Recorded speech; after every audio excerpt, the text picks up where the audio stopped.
तो आज हम पढ़ेंगे कुछ इंटरनेशनल बॉडीज के बारे में और इन बॉडीज के कंट्रीज को कैसे याद किया जाता है, इनके बारे में आज हम कुछ पढ़ेंगे।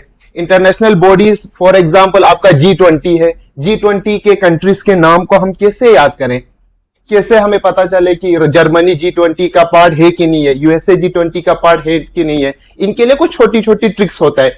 इसके लिए हम कुछ बॉडीज पढ़ेंगे। फॉर एग्जांपल G20 के बारे में पढ़ेंगे, फिर हम पढ़ेंगे सार्क कंट्रीज के बारे में, आसियान कंट्रीज के बारे में, G7, G8, ब्रिक्स कंट्रीज। इनके कंट्रीज के नेम हम कैसे याद करेंगे, इनके बारे में आज मैं आपको एक छोटा सा ग्लिम्स दे रहा हूं। फॉर एग्जाम्पल पहले हम देखेंगे G20 कंट्री। अब ये G20 कंट्री क्या थे?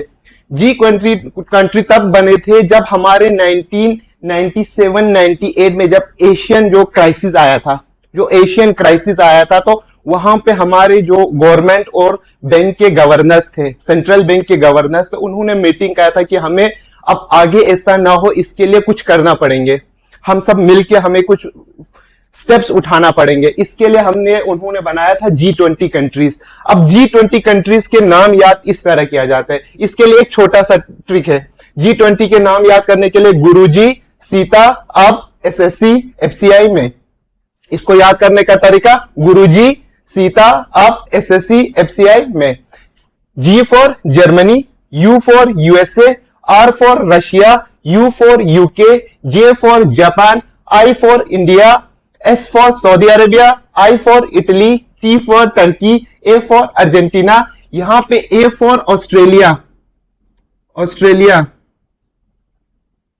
आपका B for Brazil, S for South Africa, S for South Korea, आपका C for Canada, F for France, C for आपका China, I for Indonesia, M for Mexico, E for European union. तो यहां पे इस तरह पूछे जाते हैं। इसमें कितने हैं?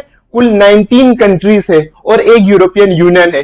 कितने कंट्रीज है? 19 कंट्रीज है और एक यूनियन है, उसको यूरोपियन यूनियन कहते हैं। ठीक है, इसको इस तरह लिखा जाता है, 19+1 लिखा जाता है, इस तरह लिखा जाता है 19+19। यहां पे कंट्रीज है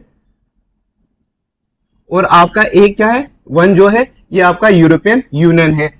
जो ये इस्टेब्लिश हुआ था वो 1999 में हुआ था। इसका जो पहला समिट, फर्स्ट समिट आपके यूएसए में हुआ था, जो हमारे इंडिया में था, जो आपके एग्जाम के लिए इंपॉर्टेंट है, वो हुआ था 2023 में इंडिया में हुआ था, जिसका थीम था वासुदेव कुटुंबकम। वासुदेव कुटुंबकम का मतलब है one earth, one life, one nature, ये है इसका मतलब। और जो हमारा 2024 का हुआ था वो ब्राजील में हुआ था। जो अब ये 2025 का होने वाला है वो हमारा साउथ अफ्रीका में होगा। ये है हमारे G20 के कंट्रीज को याद करने का तरीका।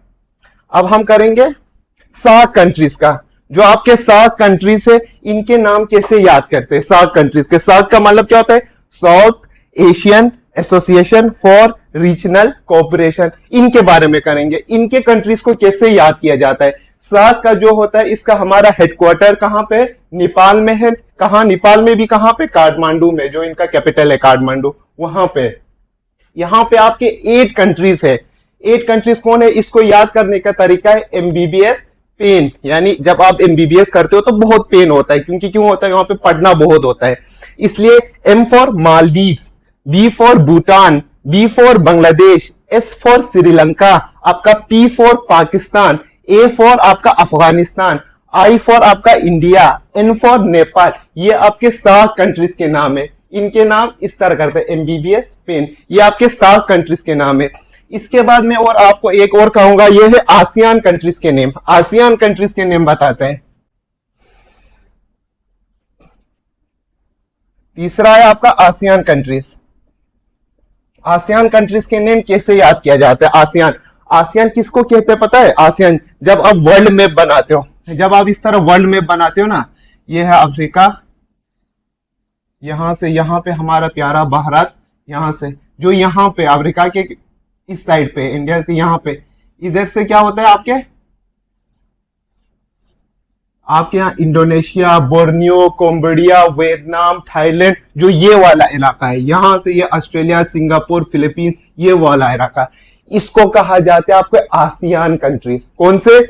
जो यहाँ पे नहीं, आपके म्यांमार हो गया, आपके कंबोडिया हो गया, लाओस हो गया, वियतनाम हो गया, और आपके यहाँ पे फिलीपींस हो गया, सिंगापुर हो गया, ब्रुनेई हो गया, इंडोनेशिया हो गया, ये सारे कंट्रीज को कहते हैं आसियान कंट्रीज। आसियान का मतलब क्या है? Association of south east Asian nation, association of south east Asian nation. इसका जो आपका कहां पे, इसका आपका हेडक्वार्टर कहां पे? जकार्ता में। जकार्ता कहां पे है? इंडोनेशिया में है। ठीक है, अब इसको याद करने का तरीका क्या है हमारे? इसके कंट्रीज को याद करने का तरीका, इसके कंट्रीज को याद करने का तरीका है बीएससी करके 10 mm टीवी पे आईपीएल देख रहा है। बीएससी करके 10 mm टीवी पे क्या देख रहा है? आईपीएल देख रहा है। अब इसको कैसे करना है? BSC, B for Brunei, Brunei Darussalam कहते हैं इसको, क्या कहते हैं? Brunei Darussalam. S for Singapore, आपका सी फॉर कंबोडिया, फिर 10 mm में से ये एम है, M for Malaysia, M for Myanmar, आपका T for Thailand, V for Vietnam, आपका I for Indonesia, P for Philippines और आपका एल फॉर लाओस। ये आपके कितने कंट्री से? 10 कंट्री से जो आसियान नेशन में आते हैं, जो आसियान नेशन में आते हैं। इसका हेडक्वार्टर कहां पे? जकार्ता में। जकार्ता कहां पे? आपके इंडोनेशिया में। ये हो गया आपके आसियान कंट्रीज। ठीक है, आसियान कंट्रीज समझ गया कौन से होते हैं।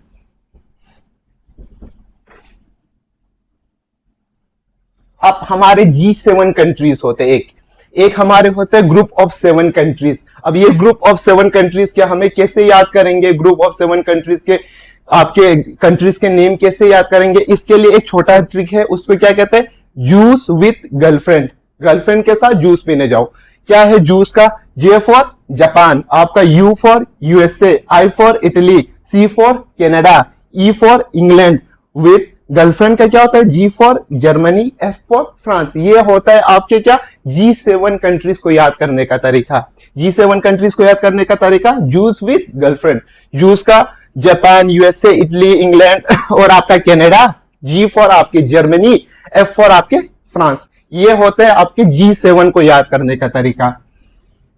G7 के बाद एक आता है हमारा G8 कंट्रीज। ठीक है, ये होता है आपके G8 कंट्रीज। G8 कंट्रीज में बस एक चीज आपने ऐड करने, वो करने रशिया को। जो G7 है उसके ऊपर एक ऐड करने आपको रशिया को। आप इसको कैसे ट्रिक से याद करेंगे? Juice with Russian girlfriend. Russian girlfriend के साथ आप जूस पीने जाएंगे। पहले हमने देसी गर्लफ्रेंड के साथ जूस पिया, अब क्या करेंगे? रशियन गर्लफ्रेंड के साथ जूस पियेंगे। जे for Japan, USA, Italy, Canada, England, आपके फिर रशिया और जर्मनी और फ्रांस। ये है आपका G8 कंट्रीज कहा जाता है इनको। और एक आपका आता है आपका ब्रिक्स नेशन। ब्रिक्स नेशन आप लोगों ने बहुत बार न्यूज में आते जाते रहते हैं, उसको सुना होगा। ब्रिक्स नेशन को याद करने का तरीका तो सिंपल ही है, ब्रिक्स लिखा होता है। इसका क्या लिखा होता है? ब्रिक्स लिखा होता है, BRICS, ब्रिक्स लिखा होता है। बी फॉर क्या होता है आपके? ब्राजील होता है। ठीक है, R for Russia, I for आपके इंडिया, सी फॉर आपके चाइना, एस फॉर आपके साउथ अफ्रीका। ये आपके ब्रिक्स कंट्रीज को याद करने का तरीका। तो इस तरह कुछ आज हमने कुछ एसोसिएशंस के बारे में पढ़े, और अगर आप चाहते हो और भी एसोसिएशंस विद ट्रिक्स हमें आपको जानना चाहते हो तो आप कमेंट करना, लाइक करना, फिर हम और लेके आएंगे आपके लिए। Thank you very much.